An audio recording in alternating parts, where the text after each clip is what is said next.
네,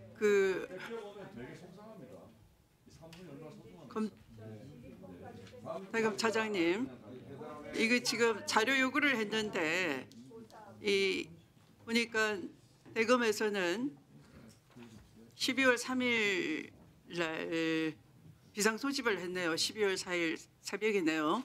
예. 자정 무렵에. 예. 네. 12시 38분경. 그러니까 국회는 그 무렵에 아마 특전사가 투입이 됐고 수방사령관 이진우 사령관이 이 윤석열로부터 도끼로 문 부수고라도 들어가 끌어내 과반을 채우면 안 돼 이런 취지의 거듭된 독촉을 할 때였어요. 그 무렵인 12시 38분경에 대검은 소속 연구관 및 일반직 4급 이상을 대상으로 비상 소집하라라는 문자 메시지를 발령을 했네요. 예. 이건 누가 지시한 겁니까? 그때 저희들 부장하고 총장, 차장이 모였는데 도대체 이거 어떻게 해야 되냐. 그래서 비상기획관을 좀 불러라 했습니다. 그래서 네. 비상기획관인데 이럴 때 우리 어떻게 대처해야 되냐. 지금 계엄이라고 저렇게 하는데 뭐 매뉴얼이 있느냐 하니까 그때 비상기획관이 이럴 경우 일단은 계엄이 선포됐기 때문에 직원들 하여금은 각자 아마 그 대검만 이야기하는 것이 아니라 일선청에도 출근을 해라. 지금 비상이니까. 그러다가 저희들이 계엄 해제되자마자 바로 다시 확인해 보시기만 아시겠지만 다시 해제됐으니까 집으로 들어가라 하고 해제를 했었습니다. 그거는 이거는 심우정 검찰총장이 소집을 시킨 거네요. 비상기획관을 통해서. 저희들이 다 의논을 해서 어떻게 하는지 의논을 해서 했던 부분입니다. 증인도 같이 있었습니까? 예, 저 그 자리에 있었습니다. 네. 자, 그러니까 그것이 계엄 수행이라는 거예요. 네. 내란 수행이라는 겁니다. 공무원이 그 집에 있을 수는 없지 않습니까? 그거는 그냥 보통 공무원이 아니죠. 대검은 이 비상계엄이 불법이라는 것 전시 아니지 않습니까? 전시에 준하는 비상사태가 아니지 않습니까? 그런데 이 구글 타임라인은 본인이 동의하면은 제출 가능하지 않습니까? 그러니까 허정이나 박근영이나 호성진 검사에 대해서 또 그리고 수사관에 대해서 구글 타임라인을 제출하라 그랬더니 그것도 제출하지 않고 있어요. 오히려 제출하는 것이 의혹 해소에 도움이 되는 것 아니겠습니까? 맞습니다. 그 부분은 당사자들이 결정할 문제가 아닌 것 같습니다. 그리고 끝까지 숨기는 거예요. 당당하지 않는 겁니다. 감찰 기능이 동의하겠습니다. 동의하겠다는. 동의하겠다고 하네. 그렇게 하면 좋죠. 네, 동의하겠습니다. 동의하겠습니다. 누구신가요? 허정 과학수사부장입니다. 말씀하신 것처럼 저도 이렇게 자료가 충분히 제출됐으면 좋겠다는 마음이고 네. 12월 3일 행적과 관련해서 저에 대한 개인 정보나 이런 거는 전부 다 제출받는 것에 대해서 동의합니다. 빨리 네. 저도 제출해 주셨으면 좋겠습니다. 그런 게 낫죠. 예. 그러면 그 부장이나 차장 비상기획관 그리고 심우정 검찰총장에 대해서도 타임라인을 본인 동의를 구하시고 제출해 주시기 바랍니다. 저렇게 동의하나요? 의혹 해소에 의혹이 있다면 해소에 적극 협조하겠다라는 취지네요. 마찬가지 그런 공직에 복무를 하면은 저렇게 이완규 법제처장처럼 자세를 취할 것이 아니라 의혹 해소에 적극 나서는 것이 도리가 아니겠습니까? 그렇게 해주시기 바랍니다. 그렇게 해주시기 바랍니다. 예, 네. 동의가 되는지 한번 저희들 네. 알아보겠습니다.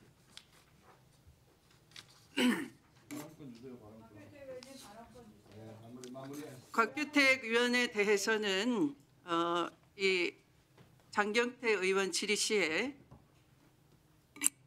장경태 위원에 대해서 신문을 시작하자마자 첫 질문에서 박상용 증인이 오히려 신문에 성실한 자세로 답변은커녕 반박을 하거나 대묻기를 하면서 위원의 질의에 고압적인 자세를 보였습니다. 그래서 위원장이 이에 대해서 증인의 자세로서는 좀 성실한 답변을 촉구하는 도중에 이 곽규택 위원께서 증인이 대답하는 중이잖아요를 반복하면서 고성으로 위원장을 향하여 위원장이 왜 자꾸 끼어들어서 강압적으로 하세요라는 그런 끼어들기를 했습니다. 근데 그것이 한두 번이 아니고 이 자리는 불과 1m 조금 더 떨어져 있는 그런 자리에서 위원장이 회의 진행할 때마다 개입하거나 끼어들기를 하면서 위원장의 발언이 저기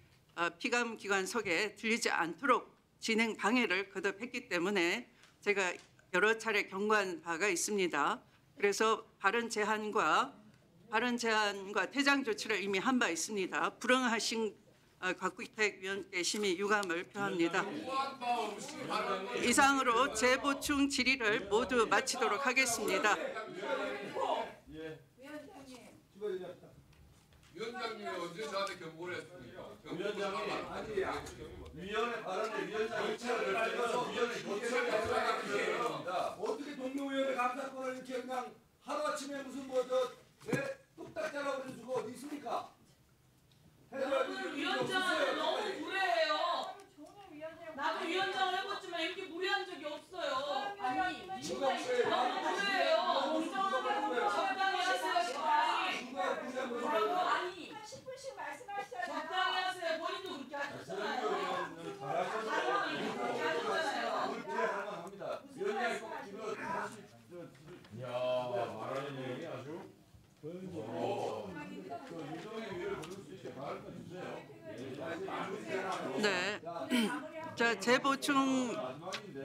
재보충 질의까지 마쳤으므로 이것으로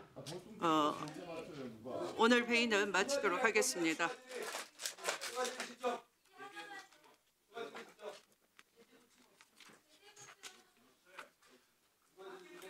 오늘 국정감사와 관련하여 여러 위원님들께서 서면 질의를 해주셨습니다. 서면 질의에 대한 답변서는 10월 30일 종합감사 이전에 우리 위원회와 해당 위원님께 제출해 주시기 바랍니다. 서면 질의와 답변서 내용은 오늘 국정감사 회의록에 게재하도록 하겠습니다. 오늘 대검찰청에 대한 국정감사에서는 위원님들께서 주로 다음과 같은 사안에 대해 질의와 지적을 하셨습니다.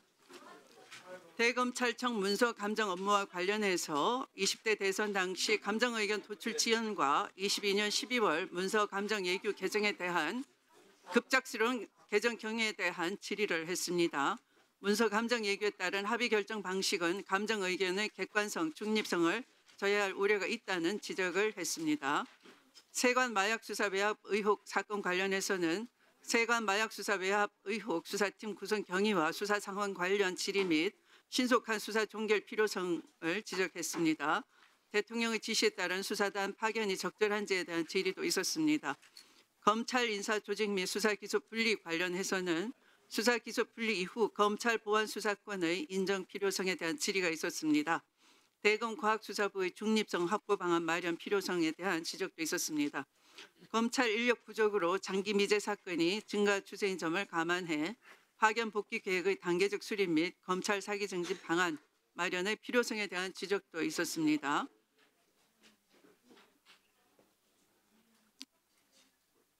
기술 유출, 마약 범죄 등 전문 수사 역량 활용이 가능한 방향으로의 수사권 조정이 필요하다는 지적도 있었습니다.